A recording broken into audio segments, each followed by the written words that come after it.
Oi pessoal, tudo bem com vocês? Antes de eu começar o vídeo de resumo para vocês, eu tinha alguns recados para dar. Então, a primeira coisa que eu tinha perguntado para vocês lá na nossa plataforma, se vocês ainda tinham alguma dúvida em relação aos conteúdos que a gente já viu até agora. E como eu notei que poucas pessoas responderam, eu resolvi gravar um vídeo de resumo de tudo, então, de todo o conteúdo.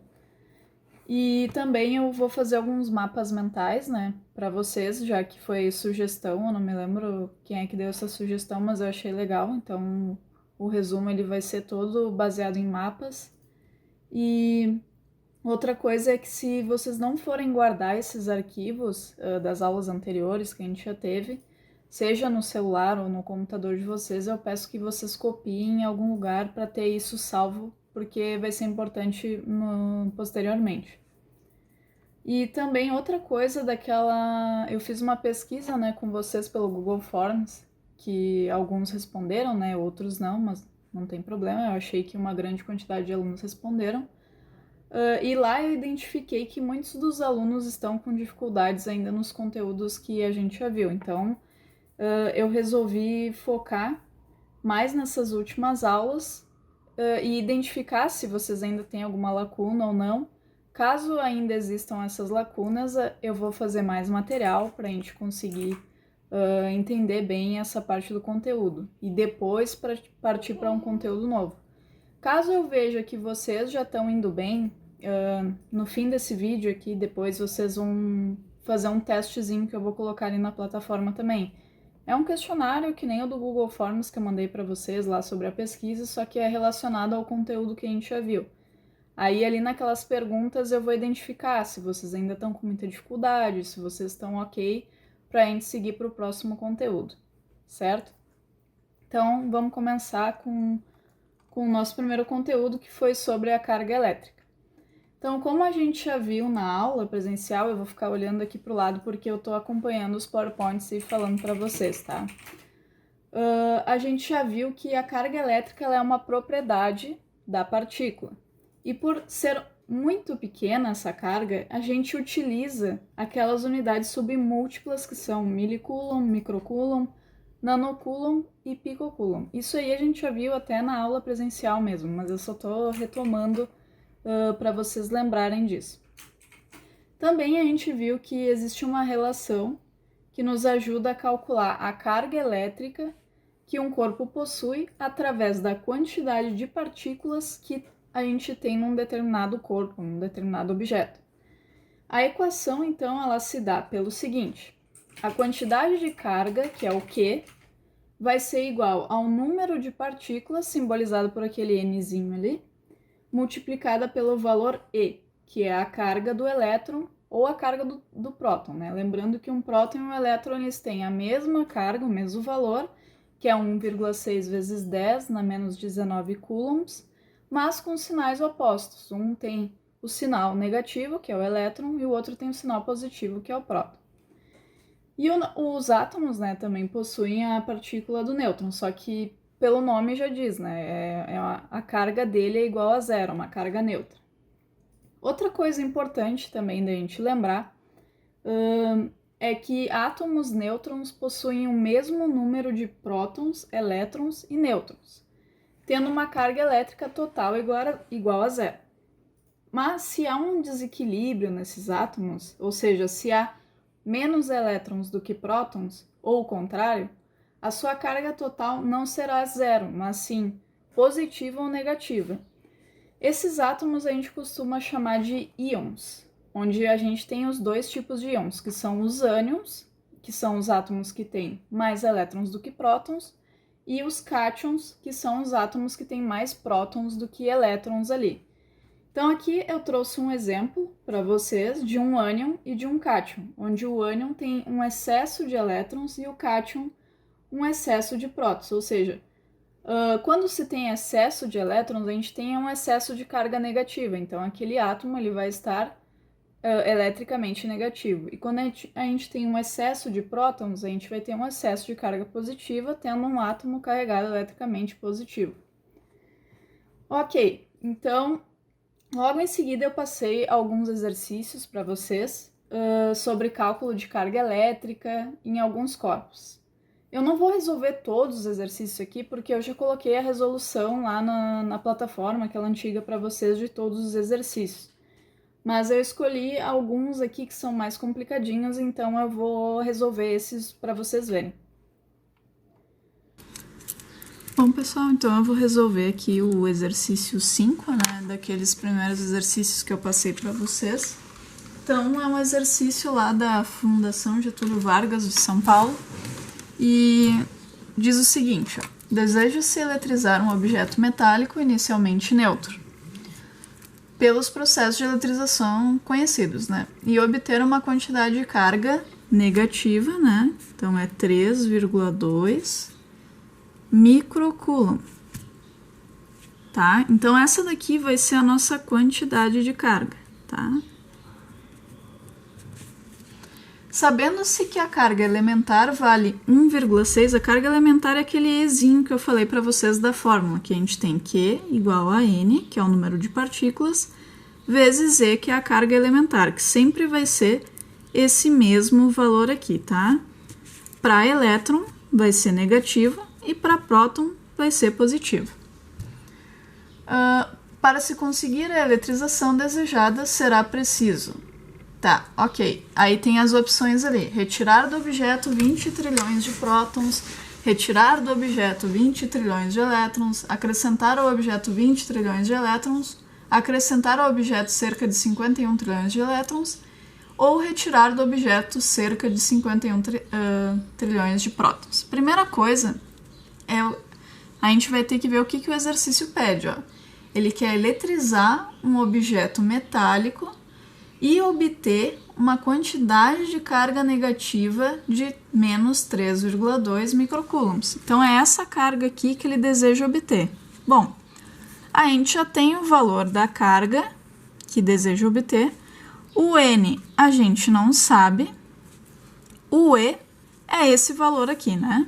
Então, o N vai ser o número de partículas que a gente vai descobrir, tá? Então, agora a gente tem uma grande sacada. Se ele deseja ter uma carga negativa, o que a gente tem que fazer com o átomo para que ele fique mais negativo? A gente tem que acrescentar elétrons ou retirar aqueles elétrons? Porque lembra, eu já falei para vocês, a gente não consegue tirar prótons de átomos. Então, as alternativas que falam em acrescentar ou retirar prótons, a gente já elimina. Por exemplo... Ali diz, ó, retirar do objeto 20 trilhões de prótons. Então, a A não é. Retirar do objeto os 20 trilhões de elétrons. Pode ser que seja. Acrescentar ao objeto 20 trilhões de elétrons. Também pode ser que seja. Acrescentar ao objeto 51 trilhões de elétrons. Também. Ali, retirar do objeto cerca de 51 trilhões de prótons. A E também não pode, porque a gente não consegue fazer isso com o processo de eletrização. A eletrização é somente para elétrons, tá? Então, vamos fazer esse cálculo aqui para ver o número que a gente vai chegar. Vamos lá, menos 3,2. O que é um microcoulomb, gente? Lembra que eu falei para vocês das unidades submúltiplas?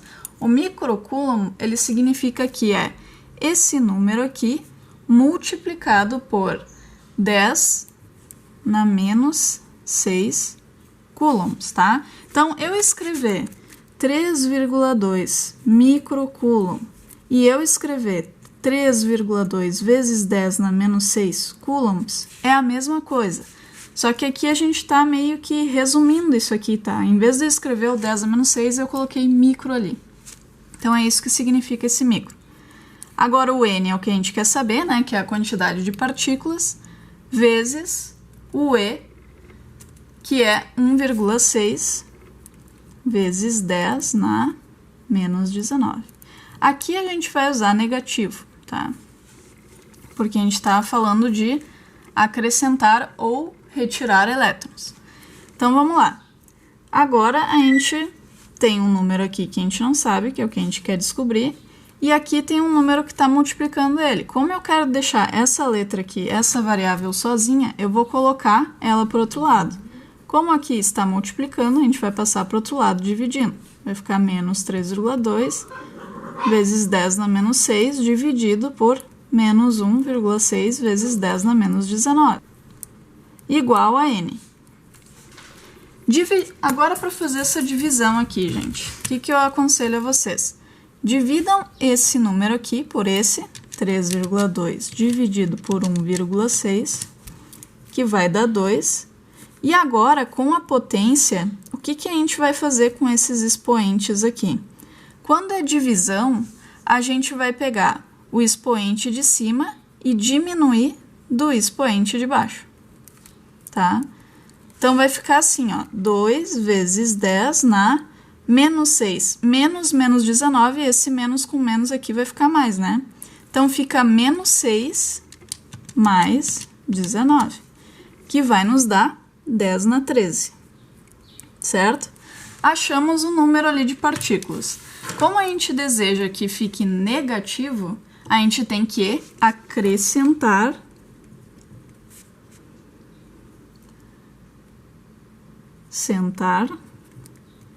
esse número aqui de elétrons, né? Só que aí ali tá escrito, ó, 20 trilhões, 51 trilhões. Então, a gente já viu que o 51 ali já é eliminado, porque a gente não achou um valor com 5,1 aqui, né? A gente achou um valor com 2. Agora, vamos ver o que significa esse número aqui aberto. É o 2 seguido de 13 zeros. Então, vamos lá. 1, 2, 3, 4, 5, 6, 7, 8, 9, 10, 11, 12, 13. Lembra que lá na matemática vocês contavam as casinhas, né? Cada 3 casinhas tu põe um pontinho. Aqui seria daí 1000, daí seria 100 mil, aqui seria o milhão, aqui seria o bilhão e aqui o trilhão. Então, a gente teria 20 trilhões de elétrons. Então, a resposta para esse exercício é a alternativa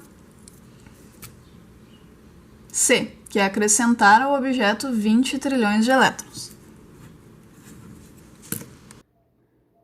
Ok, vamos para o próximo conteúdo, que é o princípio da atração e repulsão elétrica. Bom, a gente já viu que as partículas de um átomo se diferenciam pela carga elétrica. E a gente vai ver mais tarde que não é só por isso, mas por enquanto a gente vai diferenciar eles pela carga elétrica. Como essas partículas estão concentradas nesses átomos, elas acabam interagindo entre si. E essa interação se dá através de algo chamado de campo elétrico, que é uma região do espaço que está entre essas cargas, responsável pela troca de força entre essas partículas ali. Então, essa força entre essas cargas, ela pode ser ou de repulsão ou de atração. Bom, pessoal, aqui a gente tem uma simulação só para ilustrar para vocês como seria esse campo elétrico, tá? Então, eu vou colocar aqui uma carga positiva de mais 1 nanocoulomb. Vocês notaram que apareceu essas setinhas aqui na volta, é a simulação do que seria esse campo elétrico. Conforme a gente vai se afastando, ó, dessa partícula, esse campo ele vai ficando cada vez mais fraco. Então, próximo da partícula, esse campo ele é muito forte. Agora eu vou colocar aqui uma carga que é negativa, certo? Vocês viram que essas linhas aqui, como são partículas que possuem sinais diferentes, essas partículas elas vão ter uma força de interação atrativa, ou seja, isso aqui, esse campo ele está saindo dessa carga positiva, então o sentido do campo nas cargas positivas é de dentro para fora, ou seja, ele está saindo, e nas cargas negativas é num sentido de fora para dentro, ou seja, as cargas negativas elas recebem essas linhas do campo. É uma analogia que a gente utiliza para explicar essa força de interação. Se eu colocar duas partículas de mesmo sinal próximas umas das outras, vou colocar aqui essa carga positiva, ó, elas vão ter uma força de repulsão, ou seja, porque ambas estão com campos que saem dessa partícula num sentido de dentro para fora, ó, Daí elas não vão ter aquela mesma interação que eu tinha quando eu colocava uma carga negativa próxima, que é uma interação como se fosse um fluxo, né? Daqui sai e aqui entra. Aqui não, aqui está só saindo e aqui também está saindo, então não vai ter essa interação de atração. Tá? Só para vocês terem noção o que seria esse campo elétrico aqui. Então, é uma região do espaço que media uma força de interação entre essas partículas. Então, com essa analogia, a gente chega à conclusão de que cargas de sinais iguais vão se repelir e as que possuem, no caso, vão possuir uma força, né, de repulsão, e as de sinais opostos vão passar a se atrair, possuindo uma força de atração. Agora a gente vai para o conteúdo de materiais condutores e isolantes. A gente vai se aprofundar nisso mais futuramente, mas só para a gente ter uma noção do que é.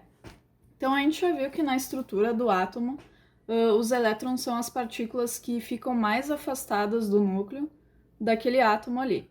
Então, em determinados materiais, esses elétrons eles conseguem se mover com mais livres, e onde isso ocorre, o material ele é chamado de um material condutor. Quando esses elétrons estão muito fortemente ligados àqueles núcleos daqueles átomos, e eles não conseguem se mover tão livremente quanto naqueles materiais que são condutores. E esses materiais são chamados de materiais isolantes. O movimento dos elétrons num material que é condutor não se dá do nada, assim. Para que isso aconteça, aquele material ele tem que ser submetido a uma diferença de energia, ou seja, um estímulo, digamos assim. Em materiais isolantes, esses elétrons não vão se mover livremente, mas eles vão se concentrar de um lado determinado daquele material, enquanto que as cargas positivas vão ficar de um outro lado no material. Ok, agora a gente vai para os processos de eletrização de materiais. A gente já viu que existem átomos neutros e os átomos que são íons, que são átomos que possuem excesso de carga elétrica. Mas como esses átomos se tornam eletrizados ou íons? Existem 3 tipos de processo que podem fazer com que o material se torne eletrizado, que são a eletrização por atrito, por contato e por indução. Então, na eletrização por atrito, é quando a gente esfrega 2 materiais distintos, ou seja, a gente atrita eles, e ao fazermos isso vai ocorrer uma transferência de elétrons de um material para o outro. O corpo que ceder esses elétrons vai ficar positivamente carregado, ou seja, ele vai perder cargas elétricas negativas. E o que receber esses elétrons, ele vai ficar negativamente carregado. Mas aí, como que a gente sabe qual material que vai ser o que vai ceder e o que vai receber esses elétrons? Existe uma tabela chamada de série triboelétrica, que está sendo mostrada aqui para vocês, onde quanto mais próximo do topo dessa tabela, o material está mais positivo, ou seja, se eu atritar ele, ele vai ficar mais positivo. E a mais abaixo dessa tabela são os materiais que ficarão mais negativos. Vamos ver o seguinte exemplo. Se a gente tem um papelzinho de seda e a gente atrita ele com um canudo que é feito de silicone, por exemplo. Qual deles que vai ficar positivo e qual deles que vai ficar negativo? Se a gente olhar na tabela ali da série triboelétrica, a gente vai ver que a seda fica mais acima do que o silicone. Então a seda vai doar esses elétrons, vai ficar positivamente carregada, enquanto que o silicone vai ficar negativamente carregado, porque ele vai receber os elétrons da seda. Portanto, a seda, né, doou os elétrons para o canudo de silicone. Na eletrização por indução, a gente eletriza um objeto que está inicialmente neutro através da aproximação de algum objeto que está carregado eletricamente, ou positivo ou negativo. Como mostrado aqui nesse GIF, a gente aproxima um bastão, que está eletricamente negativo, próximo a um corpo que está neutro ali. O bastão vai afastar as cargas que são mais negativas dos átomos daquele material ali. E as cargas positivas vão ficar mais próximas daquele bastão que está negativo, induzindo uma polarização de cargas naquele objeto que estava inicialmente neutro. Pessoal, não é assim, tipo, os elétrons vão sair de todo o material e ficar só naquela partezinha ali.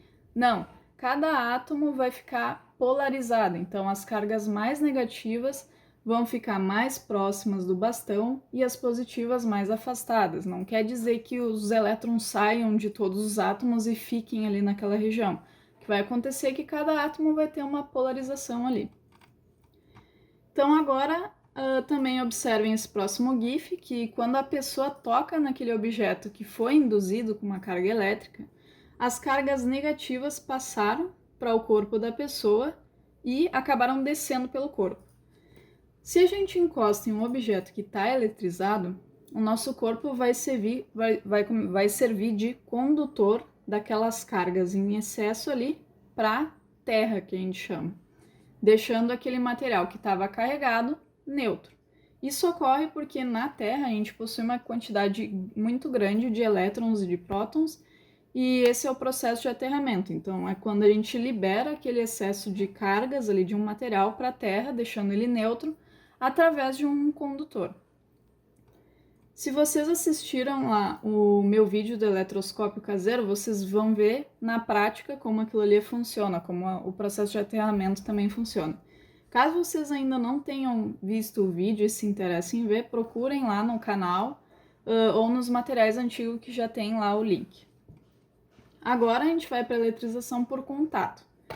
Esse processo de eletrização acontece somente em materiais que são condutores, ou seja, nos materiais isolantes a gente não vai falar de eletrização por contato. Nos processos de eletrização de atrito e indução, eles ocorrem em materiais que são isolantes. Já esse de contato é somente em materiais que são condutores. O que acontece é que quando um material condutor está eletrizado e ele toca um material condutor também, que está neutro, ele vai eletrizar esse outro condutor.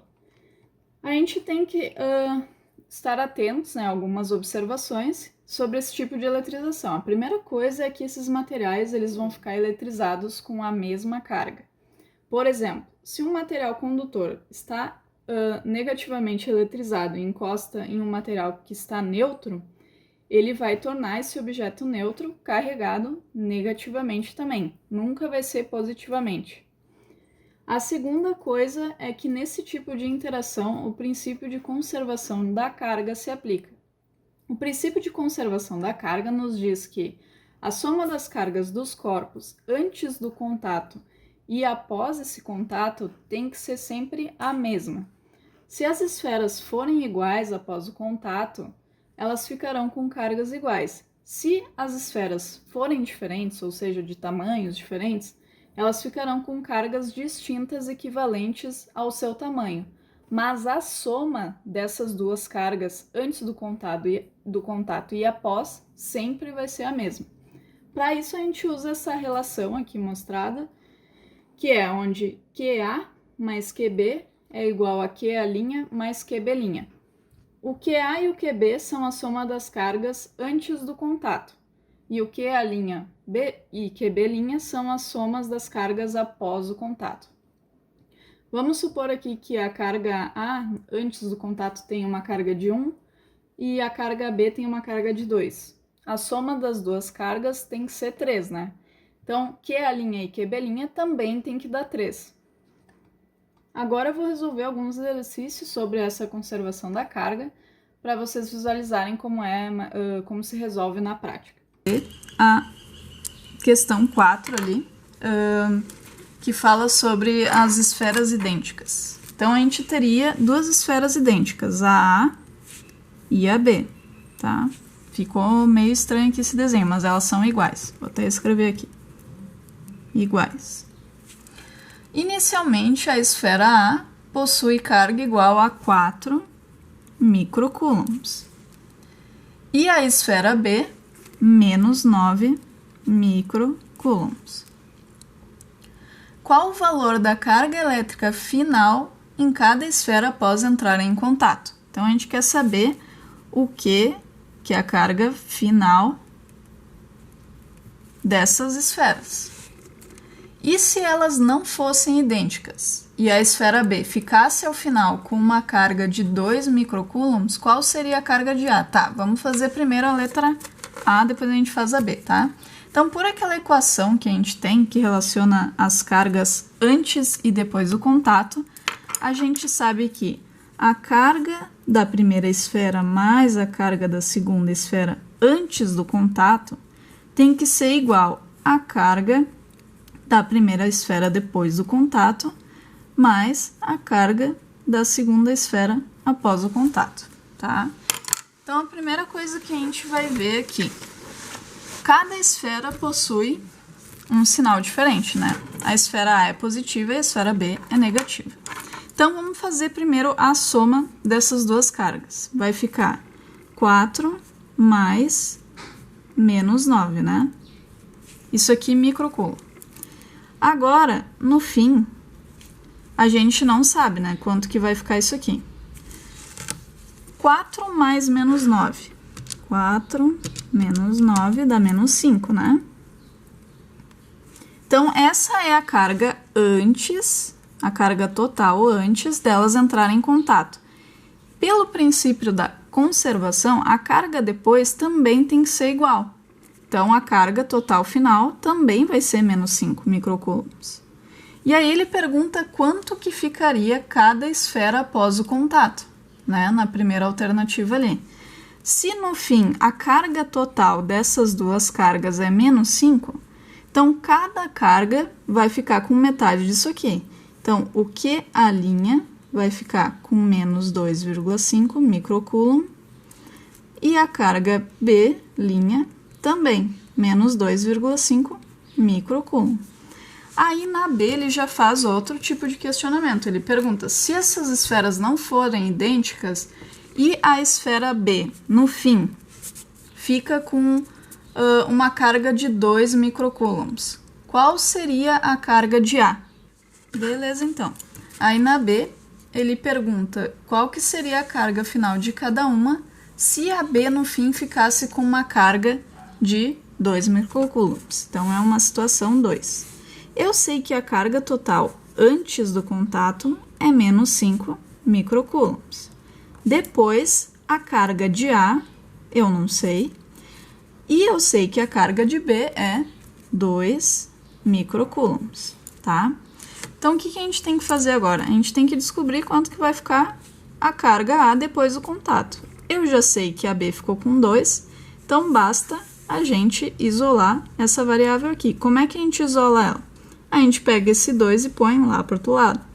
Se aqui ele é positivo, para o outro lado ele vai negativo, né? Então, fica 5 microcoulomb menos 2 microcoulombs, igual a carga de A depois do contato. Menos 5 menos 2, menos 7 microcoulombs. Essa é a resposta do valor que ficaria a carga A após o contato. Beleza, agora vamos para o conteúdo de lei de Coulomb.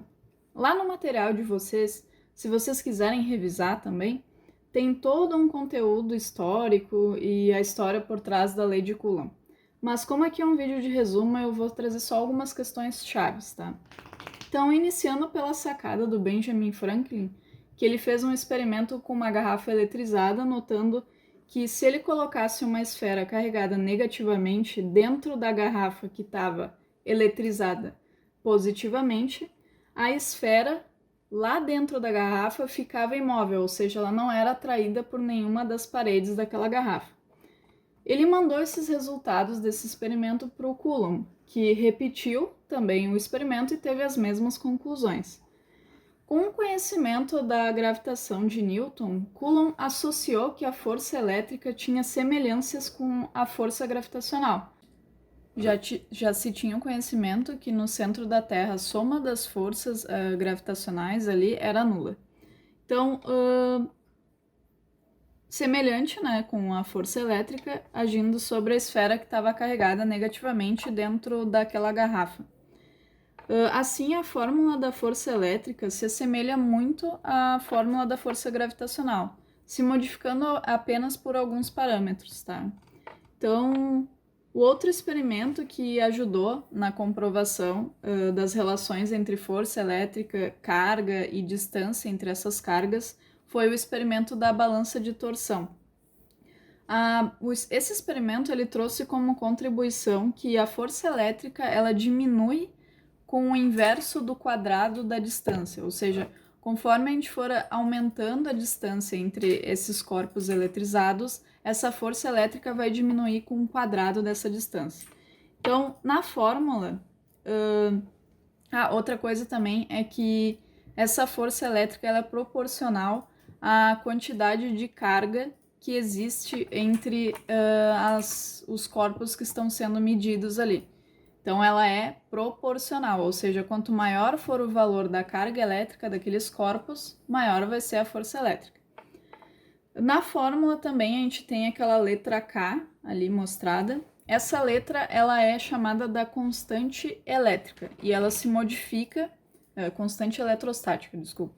E ela se modifica conforme a gente muda o meio aonde essas cargas estão inseridas. Por exemplo, se as cargas elas estão no ar, a constante vai possuir aquele valor mostrado aqui na tabela. Se ela está na água, vai ser outro valor. Se está no vidro, outro, e assim por diante. Portanto, ela é um valor referente ao meio onde se encontram essas cargas.